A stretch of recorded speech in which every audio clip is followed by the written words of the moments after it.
জয় জয় কৃষ্ণ যাৰ স্মৰণ মঙ্গল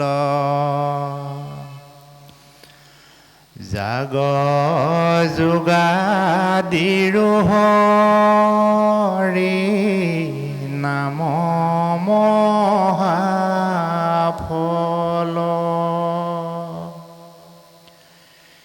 হেনয় পৰমানন্দ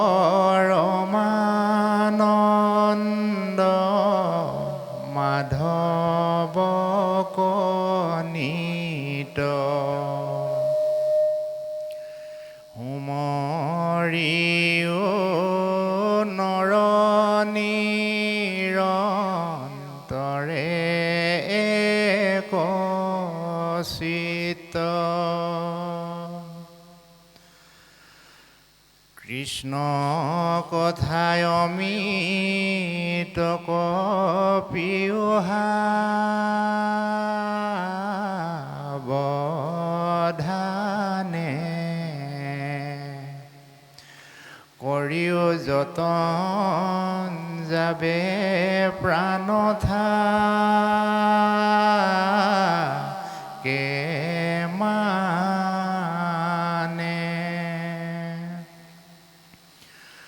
ঘোৰ কলি যুগে মলমতি মনুষ্যৰ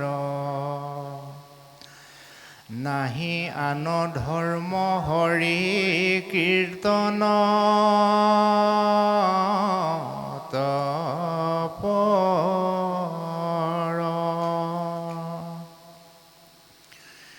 শৰীৰত আছে কলি কিত যত দুখ গুচুক প্ৰথমে কৰা হৰি হৰি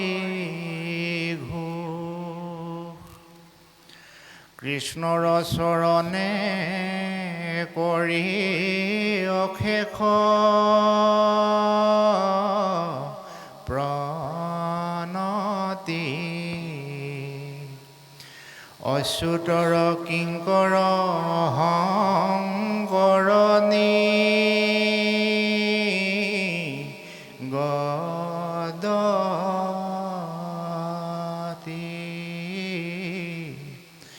হৰি ৰাম ৰাম ৰাম কৃষ্ণ। হে সজ্জনসকল, আমি যি পদ সংখ্যক পাঠ কৰা হ'ল, এই পদ সংখ্যকক লেখক মহাপুৰুষ শ্ৰীমন্ত শংকৰদেৱে নামাকৰণ কৰিছে মংগলাচৰণ নামেৰে।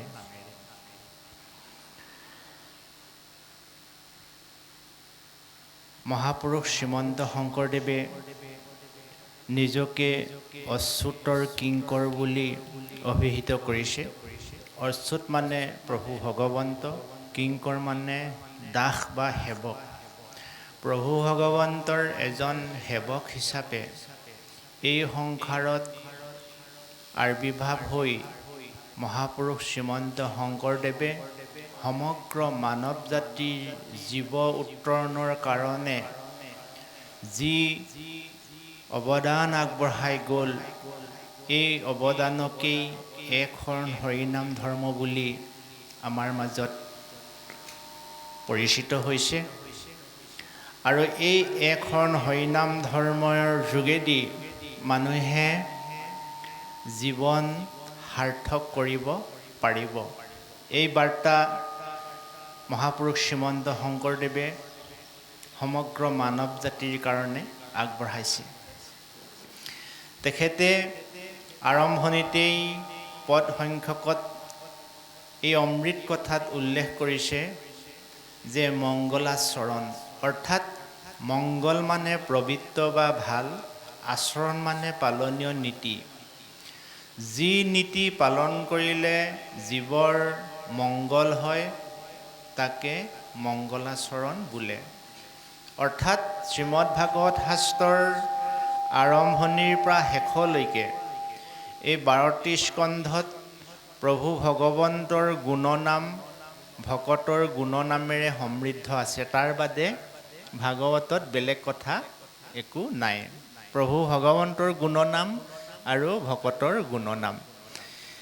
আৰু এই প্ৰভু ভগৱন্তৰ গুণনাম ভকতৰ গুণনামকে কেন্দ্ৰবিন্দু হিচাপে লৈ যি মনুষ্যই জীৱন যুঁজত আগবাঢ়ি যাব সেই মনুষ্যৰ জীৱন সাৰ্থক হ'ব। তেখেতে উল্লেখ কৰিছে যে পৰম ব্ৰহ্ম ভগৱন্তৰ জয় হওক, জয় জয় কৃষ্ণ যাৰ স্মৰণ মংগল, যাক যোগাদিৰ হৰি নাম মহা ফল। হেনয় পৰমানন্দ মাধৱক নিত, সুমৰিও নৰ নিৰন্তৰে এক চিত্ত। নৰ মানে সমগ্ৰ মানৱ সমাজক কোৱা হৈছে যে হে জীৱশ্ৰেষ্ঠ মনুষ্য, তুমি একচিত্ত মনে পৰম ব্ৰহ্ম ভগৱন্তক সুমৰা, স্মৰণ কৰা, মনত পেলোৱা। কিয়নো পৰম ব্ৰহ্ম ভগৱন্তই হৈছে যাগ যোগাদিৰ ফল দিওঁতাজন, আৰু সেই ফল হৈছে হৰিনাম। আৰু এই হৰিনাম যি মনুষ্যই স্মৰণ কৰে, শ্ৰদ্ধা কৰে, ভক্তি কৰে, হৰিনামত আউজনি লয়, সেই মনুষ্যৰ মংগল হ'ব হ'ব হ'ব। কিয়নো কৃষ্ণ কথা অমৃতক প্ৰিয় সাৱধানে, কৰিও যতন যাবে প্ৰাণ থাকে মানে। ঘোৰ কলি যুগে মলমতি মনুষ্যৰ, নাহি আন ধৰ্ম হৰি কীৰ্তনত পৰ। এই বিশ্বব্ৰহ্মাণ্ডক সত্য, ত্ৰেতা, দ্বাপৰ আৰু কলি এই 4টা ভাগত ভাগ কৰা হৈছে। সত্য যুগে ধ্যান, ত্ৰেতা যুগে যজ্ঞ, দ্বাপৰ যুগত পূজা, কলিত হৰিৰ কীৰ্তন বিনাই আৱৰ নাহিকে দুজা। এই কলিযুগ আৰম্ভ হোৱাৰ লগে লগে মানুহৰ মনবিলাক বোলে মলমতি হৈছে। মলমতি মানে কি? অস্থিৰ। অস্থিৰ মানে কি? খেলি মেলি। খেলি মেলি মানে কি? বিশৃংখলতা ভাৱনা। কেৱল আমাৰহে মনবোৰ খেলি মেলি বা বিশৃংখল ভাৱনা আহে এনে নহয় বোলে। সাধু সন্ত, ঋষি মুনি, গুণী জ্ঞানী আৰু সেই দিন হাজিৰা কৰা মানুহজনলৈকে প্ৰত্যেকৰ মানুহৰ মনটোৱে পবিত্ৰতা ভাৱো উদয় হয়, বিশৃংখল ভাৱো উদয় হয়। এতিয়া বিশৃংখল ভাৱ আৰু পবিত্ৰ ভাৱ যদি আমাৰ সকলোৰে মনত উদয় হয়, এচাম মানুহে কিয় বিশৃংখল দিশেৰে গতি কৰিছে, এচাম মানুহে কিয় সুশৃংখল দিশেৰে গতি কৰিছে, ভাগৱতে এই কথাষাৰ নিৰ্ণয় কৰি দিবলৈকে সমগ্ৰ মানৱ জাতিক আহ্বান জনাইছে যে তোমালোকে আহাচোন, তুমি ঈশ্বৰৰ কথাত একাত্মবোধ হোৱা, শুনা, গুৰুত্ব দিয়া, তেতিয়াহে তুমি উপলব্ধি কৰিব পাৰিবা যে তুমি বিশৃংখল হ'বা নে উশৃংখল হ'বা। কলিযুগ আৰম্ভৰ লগে লগে মানুহৰ মনবিলাক বিশৃংখল হয়, খেলি মেলি হয়, আৰু এই খেলি মেলি বিশৃংখল মনটোৰ যোগেদি মানুহে উত্তৰণৰ বিপৰীত দিশে অধোগতিৰ পথেৰে গতি কৰে। আৰু এই অধোগতি পথ ৰোধ কৰি উত্তৰণৰ পথেৰে আগুৱাই যাবলৈ হ'লে এটাই মাত্ৰ উপায় আছে, নাহি আন ধৰ্ম হৰি কীৰ্তনত পৰ। যে হে সংসাৰৰ জীৱশ্ৰেষ্ঠ মানুহ, তুমি হৰি কীৰ্তনত আশ্ৰয় লোৱা, হৰি কীৰ্তনত মন মজোৱা, হৰিৰ কীৰ্তনত তুমি ভৰসা কৰা, তুমি দেখিবা যে তোমাৰ জীৱন উত্তৰণৰ দিশে গতি কৰিছে।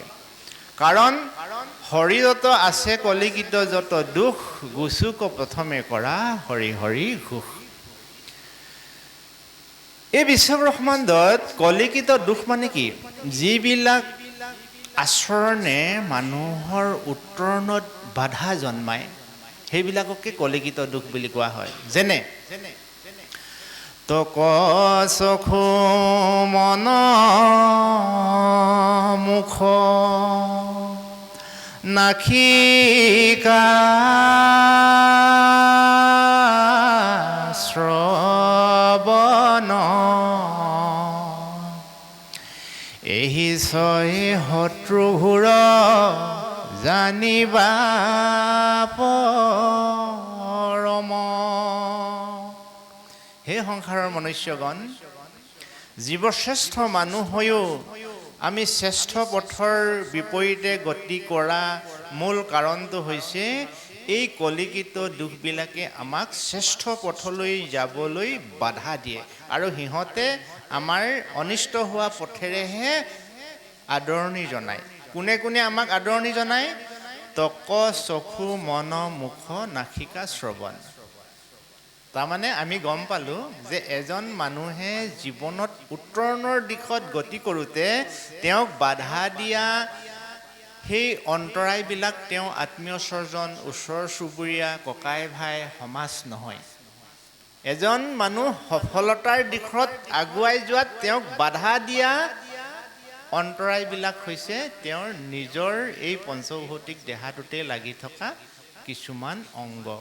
যেনে ত্বক মানে আমাৰ ছালখন, চকু মানে চকুটোৱে, মন মানে মনটো, মুখ এইখন, নাসিকা, শ্ৰৱণ, এইবিলাকেই মানুহক উন্নতিৰ জখলাত আগুৱাই যোৱাত বাধা দিয়ে। কোনবিলাকক?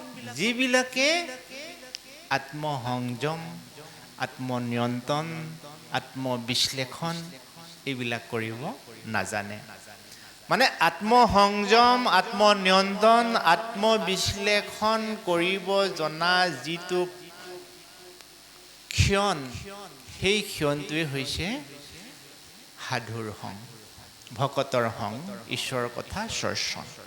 আৰু ঈশ্বৰৰ কথা চৰ্চনৰ যোগেদি মানুহে আত্মসংযমৰ যিটো গুণ, সেই গুণটো আয়ত্ত কৰিব পাৰে। তেতিয়া আমি এটা কথা উপলব্ধি কৰিছোঁ যে ভাগৱতলৈ আমি কিয় আহিব লাগে? নামঘৰত সাধু সমাজে ঈশ্বৰৰ গুণনাম কৰিলে আমি তাত একান্ত মানে কিয় শ্ৰৱণ কীৰ্তন কৰিব লাগে? এইকাৰণেই কৰিব লাগে যে আত্মসংযম, আত্মনিয়ন্ত্ৰণ, আত্মবিশ্লেষণ কৰিব পৰা যিটো ক্ষমতা, যিটো শক্তি, সেই শক্তিটো সেই সাধু সংগতহে পোৱা যায়। সেইকাৰণে উবা নৰলোক হৰি ভজিও ধৰিও কুমাৰ কালে ভাগৱত ধৰ্ম, এই কথাবোৰ যে আমাৰ অগ্ৰজসকলে কয় এইকাৰণেই কয়। যদি কুমাৰ কালতে আপুনি মই সাধু সংগত আহিলোহেঁতেন, তেতিয়াহ'লে জীৱন বাটত আমি যেতিয়া হামিয়াই হিকুটিয়াই থাকিব লগা হয়, কাৰণ অকল সুখেই ভৰা নহয় জানিবা ধৰা, দুখো আছে সুখৰ লগত, নহয়নে বাৰু? পৃথিৱীত কোনো মানুহেই গোটেই জীৱনটো সুখত থাকি পোৱা নাই, আৰু পৃথিৱীত কোনো মানুহেই গোটেই জীৱনটো দুখত থাকি পোৱা নাই। সুখ আৰু দুখ মানুহৰ জীৱনৰ লগৰী।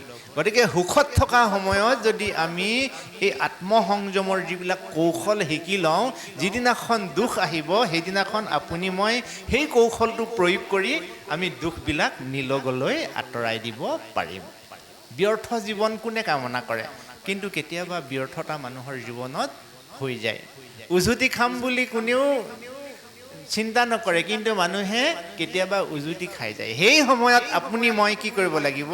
যেনেকৈ বিপদৰ সময়ত একাউণ্টত থকা পইচাকেইটা উলিয়াই আনি পেলাই আমি কামত খটাওঁ, তদ্ৰূপ এই ধৰিও কুমাৰৰ কালে ভাগৱত ধৰ্ম যে শিশু কালৰ পৰা বা আমি সাধু সংগত লোৱাৰ পৰা যিবোৰ হৎ ফৰ্মুলা, হৎ সূত্ৰ আমি আয়ত্ত কৰি থওঁ, সেইবিলাক আমি প্ৰয়োজন সাপেক্ষে আমি ব্যৱহাৰ কৰি পেলাই আমি বিপদৰ পৰা নিজকে বচাই ৰাখিব পাৰিম। এই কথাষাৰকে মহাপুৰুষ শ্ৰীমন্ত শংকৰদেৱে সমগ্ৰ মানৱ জাতিৰ মাজতে প্ৰচাৰ কৰিলে। গুচুক প্ৰথমে কৰা হৰি হৰি সুখ, কৃষ্ণৰ চৰণে কৰি অশেষ প্ৰণতি, অচ্যুত কিংকৰ শংকৰ নিগদতি। আৰু এই কথা কেইষাৰে মহাপুৰুষ শ্ৰীমন্ত শংকৰদেৱে মংগলাচৰণ নামাকৰণেৰে আমাৰ সমাজলৈ আগবঢ়াই দিলে। এতিয়া আমি এই পাঠভিত্তিত ভিতৰ চোৱালৈ আমি পদাৰ্পণ কৰোঁ। তেখেতে